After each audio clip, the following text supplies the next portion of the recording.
मैं पिछले दिनों एक कार्यक्रम में गया, एक धर्म का कार्यक्रम था बापू। मुझे बहुत कहा गया आप धर्म पे कविताएं सुनाइए। मैंने नहीं सुनाई साहब, मैंने नहीं, कोई दिक्कत नहीं, मैंने कतई नहीं सुनाई। इसलिए नहीं सुनाई कि मैंने सिर्फ एक वाक्य कहा कि मैं धर्म पर कविता इसलिए नहीं करता क्योंकि कविता मेरा धर्म है। तब सुनाता हूं। वो ट्रेन में, हाँ, वो ऑडियो कैसे भरवाना, गाने को फिर से भरवाना, छत पे जाना, एंटीना सिलाना, वो लाइब्रेरी में जाकर अखबार देखना, सर्दियों में अंगीठी के पास हाथ सेकना, वो ट्रेन में अपना बिस्तर साथ ले जाना, साथ लाया हुआ खाना खुद भी खाना, साथ वाले को भी खिलाना। उस जमाने को याद कीजिए साहब, हम खाना लेके जाते थे, थोड़ी देर में पूरा एक डब्बा परिवार हो जाता था। आज जगह जगह लिखा था अनजान आदमी के हाथ से न खाएं, जहर हो सकता है। मेरे साथ बैठने वाला परिवार होता था, आज साथ बैठने वाला अपराधी हो गया। तब मैं कहता हूं हमने क्या क्या बदल दिया। ट्रेन में लाया हुआ खाना साथ में खाना, खुद भी खाना, साथ वाले को भी खिलाना, वो एक ही कमरे में 7 भाई बहनों का रहना, वो एरोप्लेन को हवाई जहाज कहना। अगली पंक्ति बापू मैं क्षमा चाहते हुए कहना चाहता हूं क्योंकि मैं आपकी उपस्थिति में कह रहा हूं। पंक्ति थोड़ी ऐसी वैसी है लेकिन सत्य है, क्योंकि हम हिंदुस्तानी इतने पाखंडी है कि हम सबने ये किया है लेकिन स्वीकार नहीं करते बापू। तब मैं कहना चाहता हूं, आपसे क्षमा मांगते हुए कहता हूं, आपकी उपस्थिति में कहना चाहता हूं। और कवि सम्मेलन में तो मैं क्षमा नहीं मांगता, सत्य है, लेकिन आपकी पावन उपस्थिति है इसलिए क्षमा चाहता हूं। क्योंकि पंक्ति थोड़ी ऐसी वैसी मतलब खराब नहीं है लेकिन सत्य है। सत्य खराब भी होता है, सत्य खराब ही होता है और सत्य अक्सर खराब होता है। वो ट्रेन में लाया हुआ बिस्तर साथ में लाना, साथ लाया पराठा अचार खुद भी खाना, साथ वाले को भी खिलाना, वो ट्यूशन पर पास वाली लड़की का जानबूझकर पांव से छूना। मैंने इसलिए कहा मोनोज साहब कि ये पंक्ति में जहां भी कहता हूं एकदम खामोशी छा जाती है, क्योंकि हर आदमी ये जताने की कोशिश करता है कि उसने ऐसा नहीं किया। हम इतने पाखंडी है बापू, जो भी ये कह रहा है कि उसने ऐसा नहीं किया या तो झूठ बोल रहा है या बीमार है। और आप अपनी अपनी पत्नियों पे तो बिल्कुल प्रभाव जमाने की कोशिश मत करो, क्योंकि ट्यूशन पे वो भी गई हैं।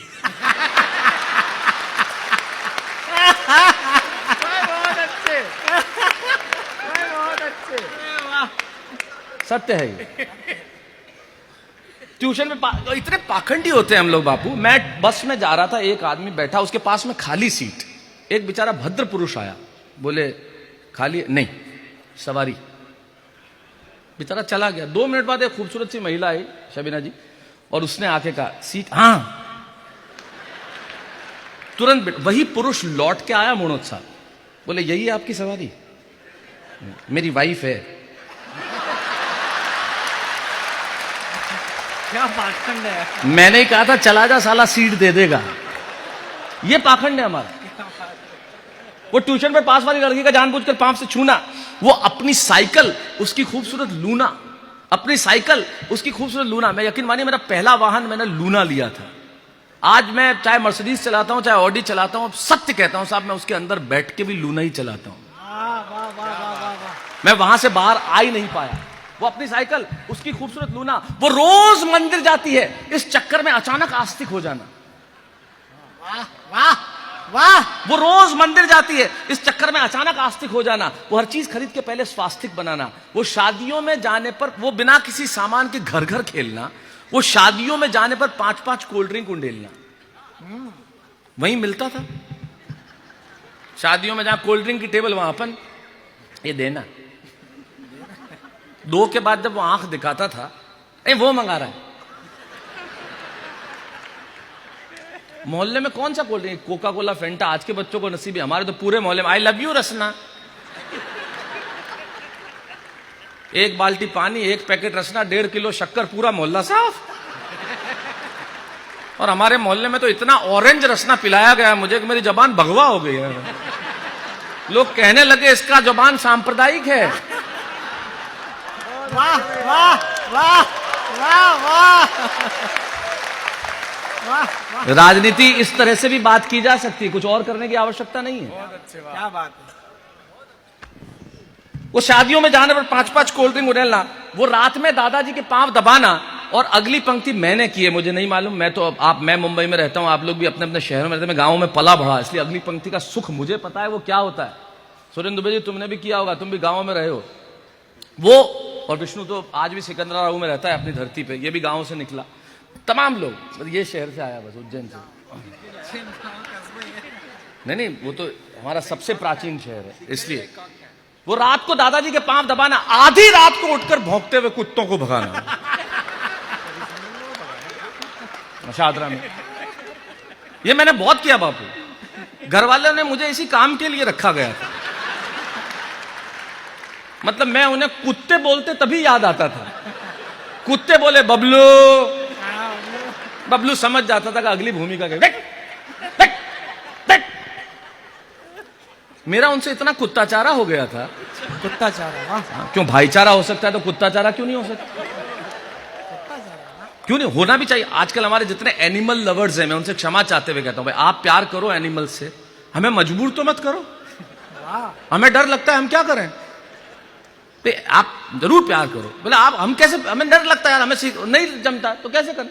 उनके घर जाओ, नहीं काटेगा नहीं, अरे आपको थोड़ी काटेगा, हमें काटेगा। फिर वो आसपास आके घूमता है, आपको नाश्ता सामने, इधर वो बैठा हुआ। अब मेरा नाश्ते पे ध्यान ही नहीं जावे। कैसे हैं पिताजी? ठीक है। घर पे सब ठीक है, कुछ ले लीजिए। नहीं।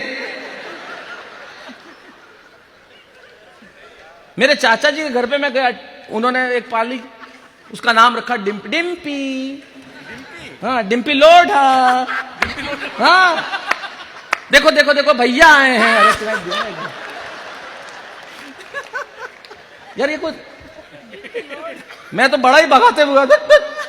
हम एक दूसरे की भाषा समझने लगे थे। We use to understand each others language and feelings.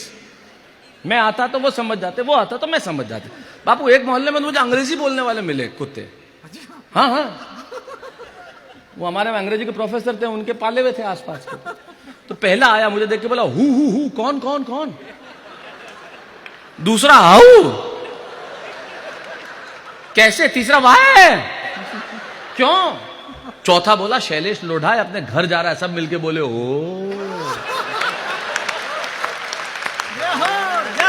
वाह। वो रात को दादाजी के पांव दबाना। अब समझ में आया पैसे क्यों लेता हूं? पैसे लेते हैं। वो आधी रात को उठकर भौंकते हुए कुत्तों को भगाना, वो दिवाली पे पटाखे चलाना, बहन से लड़ना, चोटी खींचना, भैया तंग करता है कहकर के रोना, फिर भी स्नेह का धागा नहीं खोना। जिंदगी में होता क्या था वो कॉमर्स और वो मम्मी का सर्दियों में स्वेटर बुनना। आजकल की मेरे पास बहुत, मैं गर्व से कहता हूं साहब, मेरी माँ 1988 से विकलांग है। 1988 उनका एक्सीडेंट हुआ और बहुत सारे उनसे, वो आज भी बैसाखियों पे है। आज तक 2017 मैं कहता हूं कि मेरे पिताजी ने अगर मुझे पीटा तो बहुत अच्छा किया, अगर उन्होंने वो नहीं किया होता तो मैं आज यहां नहीं होता। मेरी मां ने मुझे सर्दियों में हर दिन का 7 दिन के 7 स्वेटर होते थे, उनके हाथ से बुने हुए स्वेटर में मुझे कभी ठंड नहीं लगी। मुझे कभी ठंड महसूस, आज भी होंगे शैलेश लोढ़ा कितने ही बड़े स्टार, कार्यक्रम खत्म हो, मैं दुनिया में कहीं भी हूं, मेरा पहला फोन उनको होता है। खत्म करने के बाद उनको, तो स्टेज से उतरने के बाद पहला फोन उनको होगा। इसलिए होगा कि मां को पता होना चाहिए कि बेटा कहां है। वो मम्मी का सर्दियों में स्वेटर बुनना, वो कॉमर्स और साइंस 2 ही सब्जेक्ट्स में से एक का चुनना फिक्स था। हमारे पिताजी के अपने नियम, व्यापार करना है कॉमर्स लो, नंबर अच्छे आए हैं साइंस लो, आर्ट्स तो गधे लेते हैं। खुद ही मैंने कहा आपके क्या सब्जेक्ट्स थे? 2 झापट पड़ी। मैं समझ गया उनके पास आर्ट्स थी।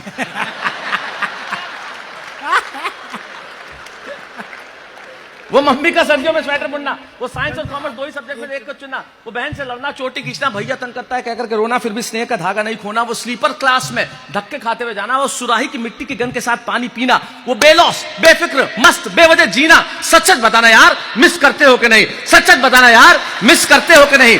और ये कविता मैंने सिर्फ इसलिए सुनाई कि अभी भी वक्त बाकी है मेरे भाई। कब तक वक्त और अपने हाथों मजबूर रहोगे? मिलो पुराने दोस्तों से, कहो ना यार मिलें, भूल जाओ ये शिकवे गिले, जी लो जिंदगी को एक बार फिर से जी लो, जीवन का ये अमृत फिर से पी लो, ताकि तुम्हारा अतीत तुम्हारे वर्तमान से ये न कहे कि टुकड़ा टुकड़ा किरचते हो कि नहीं, और मुझे तुमसे ये ना पूछना पड़े सच सच बताना यार, मिस करते हो कि नहीं।